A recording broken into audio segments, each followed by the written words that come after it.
Bismillahirrahmanirrahim. Assalamualaikum warahmatullahi wabarakatuh.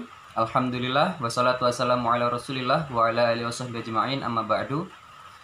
Para pendengar yang dirahmati oleh Allah, alhamdulillah segala puji bagi Allah yang Maha Kuasa, yang Maha Mulia, yang telah menciptakan seluruh makhluknya dengan penuh keajaiban, dan Allah selalu senantiasa memberi rezeki kita dan seluruh makhluknya. Dan nikmat Allah tidak terbatas sehingga kita harus pandai-pandai mensyukuri nikmatnya dan senantiasa bersyukur atas apa yang Allah anugerahkan pada kita. Salawat dan salam tak lupa kita curahkan pada Nabi Muhammad SAW, junjungan kita, suri tauladan kita, dan pemimpin kita untuk menghadapi berbagai ujian di dunia maupun di akhirat sehingga bisa berjumpa dengan Allah Subhanahu wa taala dalam keadaan hati yang bersih, dalam keadaan iman dan takwa yang sempurna, sehingga Allah meridhoi kita dan meridhoi perjuangan yang telah kita lalui selama di dunia maupun di akhirat. Amin ya rabbal alamin. Pemirsa yang dirahmati oleh Allah, mari kita berdoa bersama untuk memulai kajian kita pada kesempatan kali ini. A'udzubillahi minasyaitonirrajim. Bismillahirrahmanirrahim. Rabbana ighfir lana wa liwalidina warhamhuma kama rabbayana shighara. Allahumma zidna ilma warzuqna fahma. Allahumma faqihna fid din wa 'allimna ta'wil. Allahumma iftah lana futuhal 'arifin al-kamilin al-wasilin bi rahmatika ya rabbal alamin. Pada kesempatan kali ini, bagi para masyayikh, para ulama, para kiai, ustadz, bapak dan ibu yang dirahmati oleh Allah, kakak-kakak, adik-adik, anak-anakku sekalian, santri-santriku di pondok pesantren yang semoga Allah meridhoi pondok pesantren kita.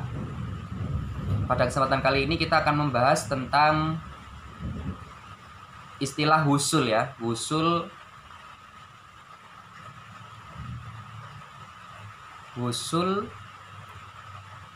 menurut para sufi ya.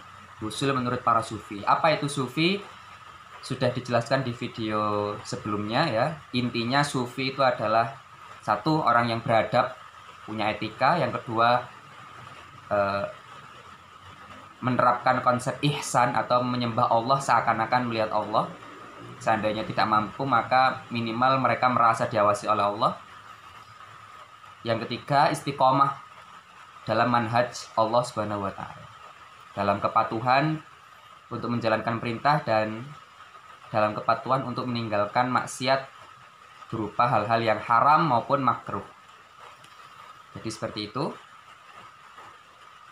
Sedangkan wusul adalah perkara yang besar ya, perkara yang luar biasa dalam pembahasan ilmu tasawuf ini, karena wusul ini artinya adalah sampai, atau seseorang itu ibaratnya melaksanakan perjalanan, dia sudah berada di tempat yang dia tuju. Seandainya diibaratkan perjalanan spiritual itu adalah perjalanan. Seandainya diibaratkan kehidupan, maka wusul ini adalah seakan-akan seseorang itu sudah melewati dunia dan akhirat dan sudah melewati seluruh lapisan surga, sehingga ia berjumpa dengan Allah Subhanahu wa taala. Perjumpaan ini dijelaskan oleh Allah sendiri dalam firman-Nya, dalam kitab suci-Nya di surat Al-Kahfi ayat terakhir ya. A'udzubillahi minasyaitonirrajim. Bismillahirrahmanirrahim. Faman kana yarju liqa'a rabbih faly'amal 'amalan shalihan wa la yusyrik bi'ibadati rabbih ahada. Shadaqallahul azim wa shadaqa rasulun nabiyul karim. Maka barang siapa yang berharap untuk berjumpa dengan Tuhannya, maka hendaklah dia beramal soleh. Itu yang pertama, syaratnya memperbanyak amal soleh. Wala yusyrik bi'ibadati rabbih ahada, dan dua, bertauhid ya, akan kita kaji dalam video selanjutnya apa itu tauhid yang benar dan diridhoi oleh Allah, sehingga kita semua paham bahwa syarat untuk bertemu Allah minimal dua ini. Yang pertama adalah beramal soleh, memperbanyak kebaikan hingga kita dianggap layak oleh Allah untuk menghadiri hadrohnya atau wilayahnya yang maha suci, sehingga kita terbebas dari keterikatan duniawi maupun keterikatan ukhrawi, ya. Kita benar-benar utuh dalam bimbingan Allah, dalam bimbingan Rasulullah SAW, sehingga tidak ada satupun makhluk yang bisa mengganggu keimanan kita atas izin Allah. Yang bisa mencabut keimanan kita hanyalah Allah Subhanahu wa Ta'ala. Bukan berarti seseorang itu jika sudah berjumpa dengan Allah dalam artian sudah wusul ini aman. Justru ciri-ciri orang yang sudah wusul itu dia merasa semakin malu, merasa semakin takut, merasa semakin khawatir di hadapan Allah. Bukan di hadapan sesama manusia atau sesama makhluk, tidak. Tapi dia malu terhadap Allah, takut terhadap Allah. Tidak takut terhadap manusia, terhadap makhluk. Dia merasa khawatir terhadap ujian Allah yang akan Allah berikan selanjutnya. Tapi di satu sisi dia juga merasakan kenikmatan, kedamaian, kesejukan, dan kedahsyatan perasaan nikmat ketika dia berada dalam wilayah Tuhan yang maha suci, yang tidak bisa dijangkau oleh akal, pikiran, hati, perasaan, maupun jasmani, kecuali orang-orang yang memang sudah Allah izinkan untuk pernah berada di wilayah suci ini. Hingga pada suatu hari nanti maka Allah akan kembalikan dia untuk kembali pada makhluk, dalam artian dengan kesadaran baru dan senantiasa dalam bimbingannya, sehingga orang-orang tersebut memberikan petunjuk Allah dan petunjuk Rasulullah SAW melalui lisannya, yang mana sebenarnya lisannya itu digerakkan oleh Allah Subhanahu wa Ta'ala dan juga senantiasa dibimbing oleh Rasulullah SAW. Ya, semoga kita semua termasuk dalam kategori orang-orang yang Allah istimewakan tersebut, dan semoga Allah jadikan kita termasuk wali-wali Allah yang senantiasa menegakkan ajaran Allah dan mewarnai masyarakat kita dengan ajaran yang mulia ini, dengan ajaran Islam. Amin ya rabbal alamin. Maka dari itu mari kita berdoa ulang bersama. Ya Allah, Allahumma ftah lana futuhal arifin al-kamilin al-wasilin birahmatika ya rabbal alamin. Ya Allah, bukakanlah terhadap kami jalan orang-orang yang telah mengenal Engkau, yang sempurna mengenalnya terhadap Engkau, dan telah sampai terhadap hadirat-Mu dengan rahmat-Mu ya Allah, dengan kasih sayang-Mu ya Allah, wahai Tuhan yang menguasai seluruh alam semesta. Jadi seperti itu ya, intinya wusul itu adalah, ya, dijelaskan dalam surat lain, a'udzubillahi minasyaitonirrajim, bismillahirrahmanirrahim, wa anna ila rabbikal muntaha, wa anna ila rabbikal muntaha. Bagi yang belum paham ayat ini ada di surat mana, di ayat berapa, mari kita hafalkan Al-Quran, mari kita isi jiwa dan hati kita penuhi dengan firman Allah, dengan kalamullah, agar Allah senantiasa membimbing kita, senantiasa memberi kita petunjuk, dan tidak perlu kita mencari ridho manusia, karena manusia suka atau tidak suka itu urusan manusia. Yang penting Allah ridho, Allah suka terhadap apa yang kita kerjakan, maka itu sudah cukup, dan itu adalah menjadi bekal terbaik kita kelak untuk menghadap Allah Subhanahu wa Ta'ala. A'udzubillahi minasyaitonirrajim, wa anna ila rabbikal muntaha. Sungguh kepada Tuhanmu lah tempat tujuan yang paling akhir. Sungguh terhadap Tuhanmu, kepada Tuhanmu lah tempat tujuan yang paling akhir. Sungguh kepada Tuhanmu lah tempat tujuan yang paling akhir. Ya. Maka dari itu, mari kita berdoa bersama-sama, semoga Allah memberikan kita kemudahan, ya, untuk yang pertama memperbanyak amal soleh tadi. Yang pertama dengan perbanyak amal soleh, yaitu apa? Perbuatan yang wajib dan sunnah. Wajib contohnya misalkan azan, kita menyegerakan sholat, itu wajib, ya. Sholat wajib maksud saya. Menyegerakan itu adalah keagungan atau fadlullah, ya, kemuliaan dari Allah yang Allah anugerahkan pada kita. Sedangkan melambatkan sholat itu adalah afwullah, ampunan Allah terhadap kita. Kita tinggal memilih ampunan Allah atau keutamaan dari Allah. banyak perkara wajib yang lain, misalkan menghormati orang tua, menghormati guru, menyayangi sesama manusia dan sebagainya, menyayangi keluarga dan sebagainya. Itu perkara yang wajib.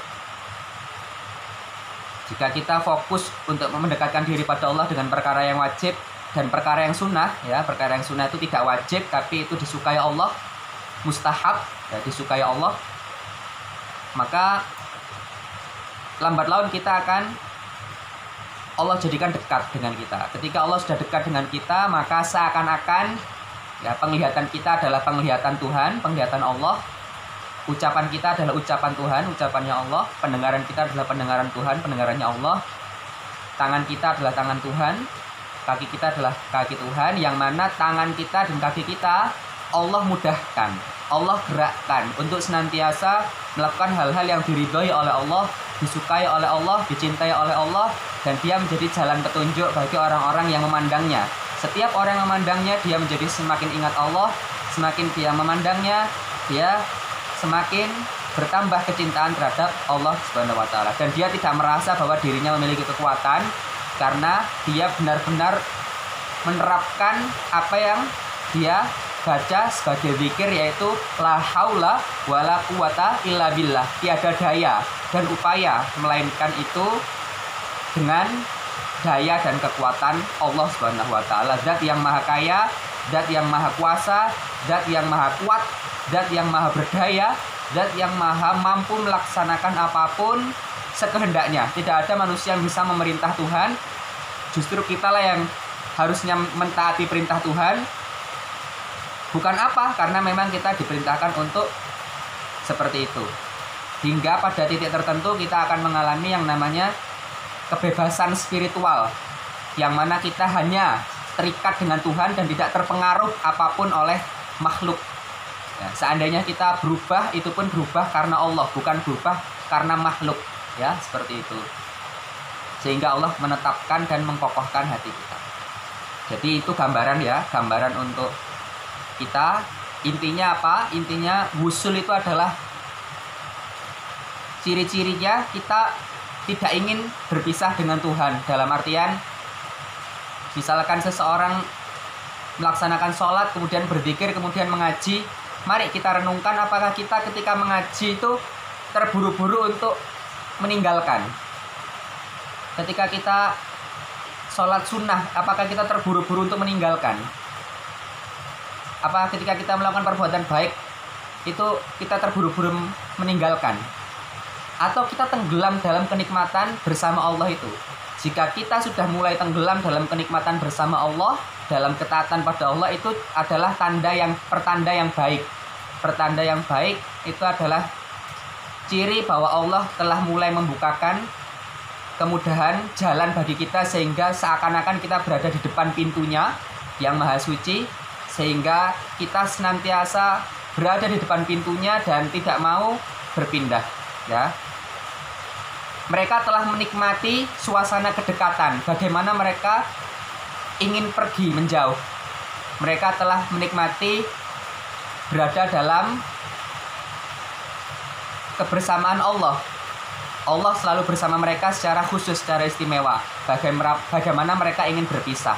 Ya, mereka sudah menikmati nikmatnya begadang malam. Bagaimana mereka bisa tertidur. Ya, itu adalah gambaran orang-orang yang wusul, orang-orang yang sudah sampai di hadirat Allah. Dan biasanya mereka tersembunyi, biasanya mereka tidak menampakkan diri, karena mereka hanya nikmat ketika bersama Allah, tidak bersama siapapun. Seperti itu. Jadi mari ya, kita manusia memiliki iman yang naik dan turun. Semoga Allah menjaga iman kita, semoga Allah menjaga Islam kita, sehingga Allah memberikan kita kemudahan untuk istiqomah dalam ketaatan, untuk melaksanakan hal-hal yang wajib dan sunnah, serta tidak berlebihan dalam perkara mubah, dan meninggalkan sejauh-jauhnya perkara yang haram dan halal. Karena wusul ini berkaitan dengan wilayah ihsan, sedangkan ihsan itu adalah hanya bisa dipelajari jika kita benar-benar mendalami ilmu tasawuf, ilmunya para sufi. Dan ihsan ini hanya bisa kita maksimalkan ketika kita benar-benar menyempurnakan iman dan Islam. Apa itu ciri-ciri kesempurnaan iman? Ya, ciri-ciri kesempurnaan iman diantaranya orang yang akhlaknya mulia, sebagaimana dijelaskan dalam sebuah riwayat. Qala Rasulullah sallallahu alaihi wasallam, akmalul mu'minina imanan ahsanuhum khuluqa. Akmalul mu'minina imanan ahsanuhum khuluqa. Orang yang imannya paling sempurna itu adalah yang akhlaknya paling mulia, akhlaknya paling baik. Orang yang paling sempurna imannya adalah yang akhlaknya paling baik, sopan santunnya paling baik, adabnya paling baik, ya, seperti itu. Itu adalah syarat minimal. Dan yang lebih didahulukan lagi adalah syarat Islam. Kesempurnaan Islam itu ciri-cirinya apa? Ya, Allah Rasulullah SAW juga bersabda, min husni islamil mar'i tarkuhu ma la ya'nihi. Min husni islamil mar'i tarkuhu ma la ya'nihi. Ciri-ciri kesempurnaan atau kebaikan, keislaman seseorang itu adalah tarkuhu ma la ya'nihi, meninggalkan hal-hal yang tidak bermakna, tidak bermanfaat untuk kehidupannya. Sekali lagi, ciri-ciri orang yang Islamnya sudah sempurna adalah dia meninggalkan permasalahan yang tidak bermanfaat baginya, tidak berguna baginya, yang tidak bermakna baginya. Ya, seperti obrolan-obrolan yang tidak penting, apalagi mohon maaf berbau cabul, porno, atau guyonan-guyonan yang tidak bermanfaat.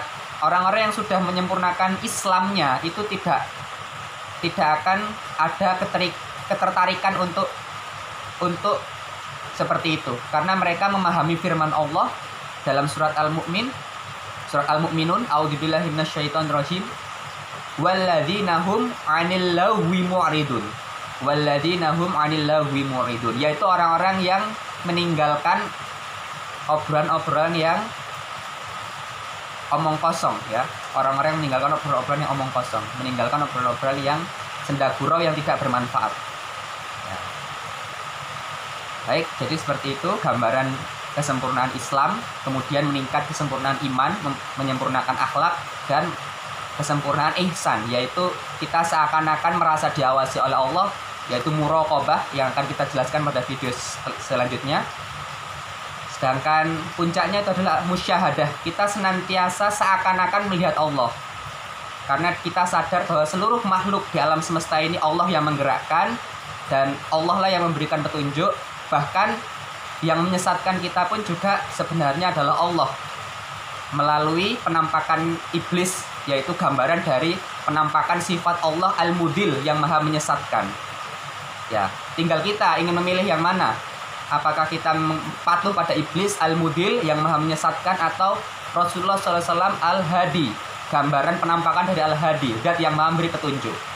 Yang maha memberi petunjuk dan maha menyesatkan itu adalah sebenarnya Allah, satu. Tidak ada iblis, tidak ada Rasulullah SAW, tapi mereka ada atas izin Allah.